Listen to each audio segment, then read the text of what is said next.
Miss Yvette, are you ready for everybody to just go right on into breakout rooms? Yeah, I just wanted to quickly just get a sense of how everyone went with that exercise. Do you want to just drop in, great, you nailed it, you're super stuck. Just quickly drop where you're at before we go into the break.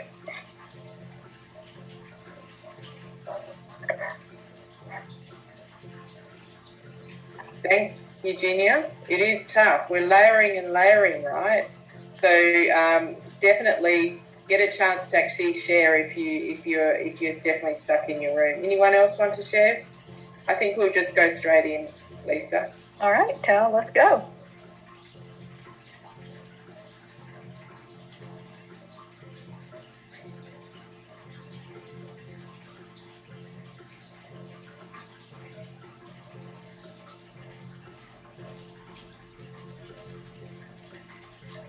Hello, everyone. Hi, everybody, and I think Eugenia, you're here as well, so that's great. So we can take a look at some of the examples so that it clicks for you, because it's one of those things when it clicks, right? So you start seeing, this is what I'm up for, and in this world, and with this business, and this is what I can start putting in place to make it work. I actually wanted to ask Sandy, who is in this group, but it has not shown up yet, to share her condition of success, because she has it really nicely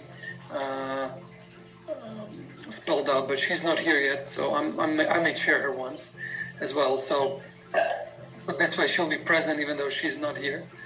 But Eugenia, quick question, like, how far are you in terms of having defined and articulated your enterprise promise and your customer promise?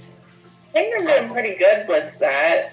I think I feel pretty good with all that. You want to share that with us? Can you pull out your slides and share them? Yeah, I'm a little stuck at this section for sure. Okay, so let me see my enterprise promise. So the leading, I have it as the leading astrological research, education, and professional institution. Creating a new kind of therapist and astrologer. My customer promise, is that what you want to What's the name of your company? What's the name of your business? Oh, Accessible Astrology. Accessible Astrology. Okay, that's really clear. And do you want to see my customer promise? Or yeah, sure. Yeah, so I'm sure this needs tons of work, but problem is astrologers and therapists who want to integrate mental health, healing professions, and astrology, but not sure how to ethically or realistically without supervision. And then promise is teaching astrologers and therapists. Maybe also without superstition, right? Without supervision and without superstition. Yeah, superstition. Yeah, totally. That's that ethical piece. That's the whole purpose of what I'm trying to do, is make astrology ethical, so that it's not freaking people out. Is there a problem? Is there a problem? Like, if you think about the astrologers and therapists that you're targeting, that you're working with, is that the problem that they have? They're not sure how to ethically and realistically apply it. Yeah, I think. Practice?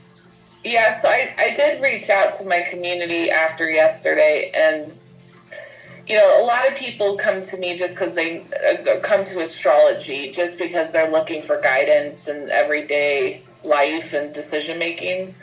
But I think also a lot of people come to me because they want to practice astrology. They love it and they learn about it, but they don't exactly know how to use it in a professional way or even in an ethical way, outside of their own interest in learning.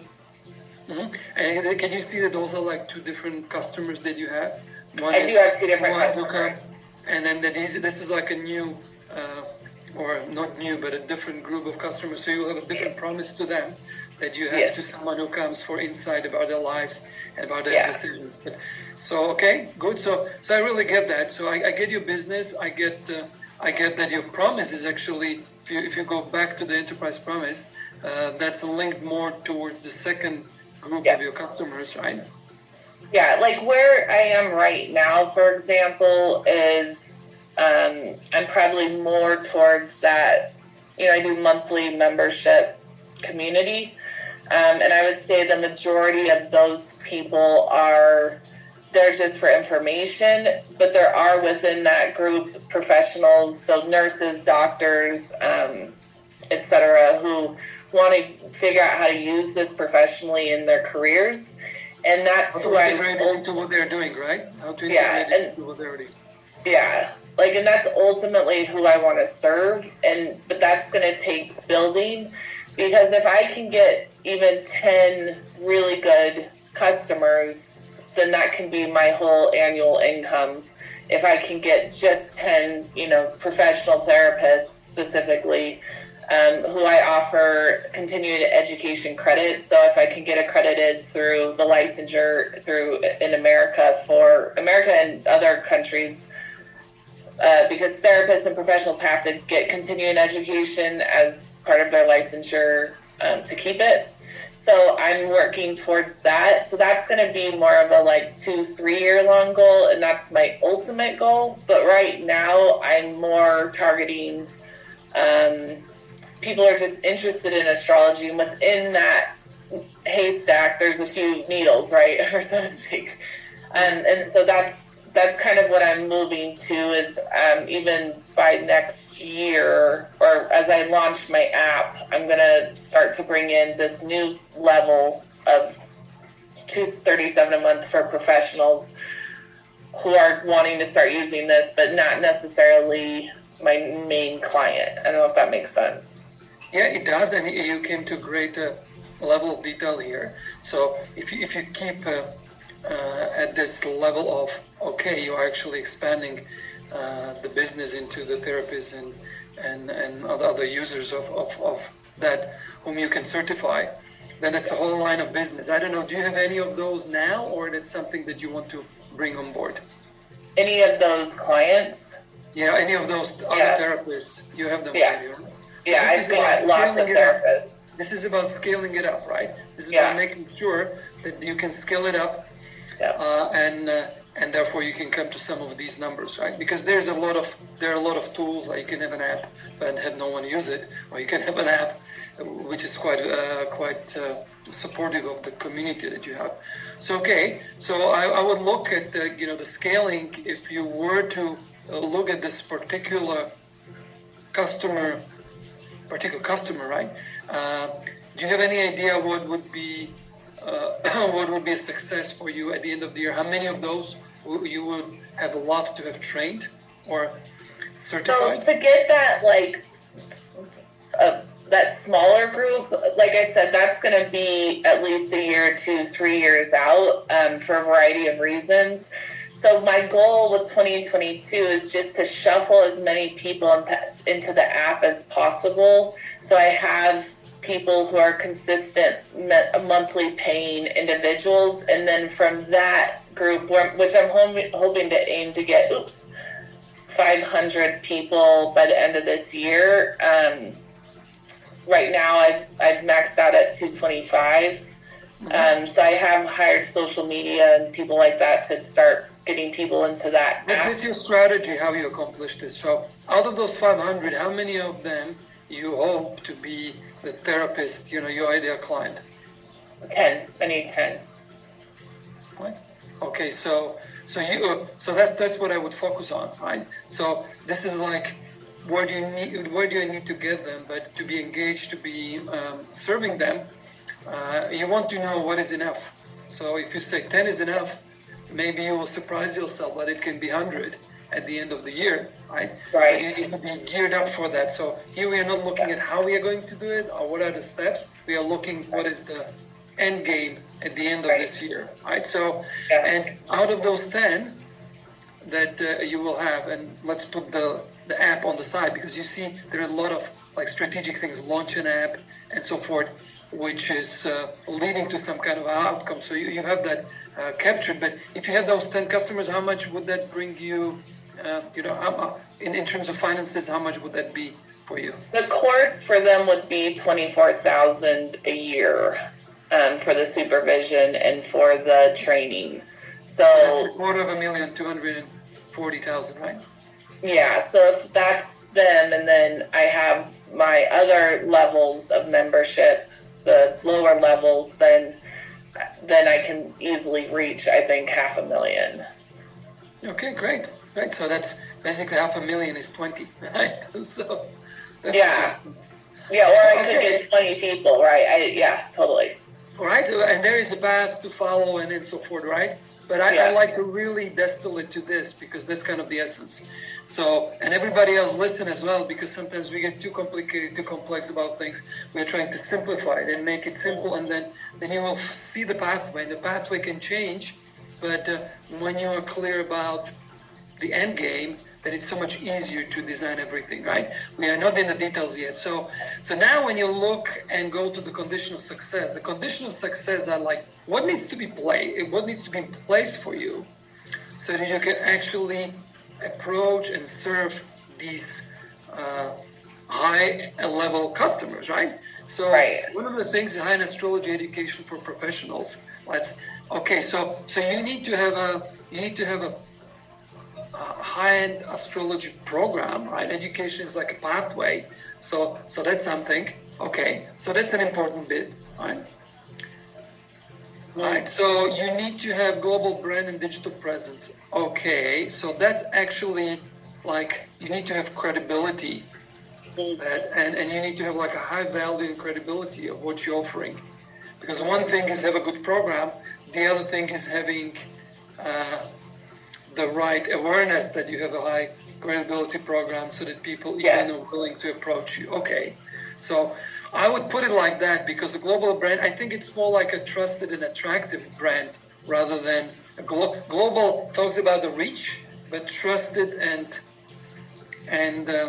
attractive actually means that people are looking at you as not as somebody kind of left field, but they're looking at you. It's somebody who has great value to provide, and they're looking for it, right? So it will take something else to build a global brand, build a trusted and attractive brand, right? Can you see the difference? Right.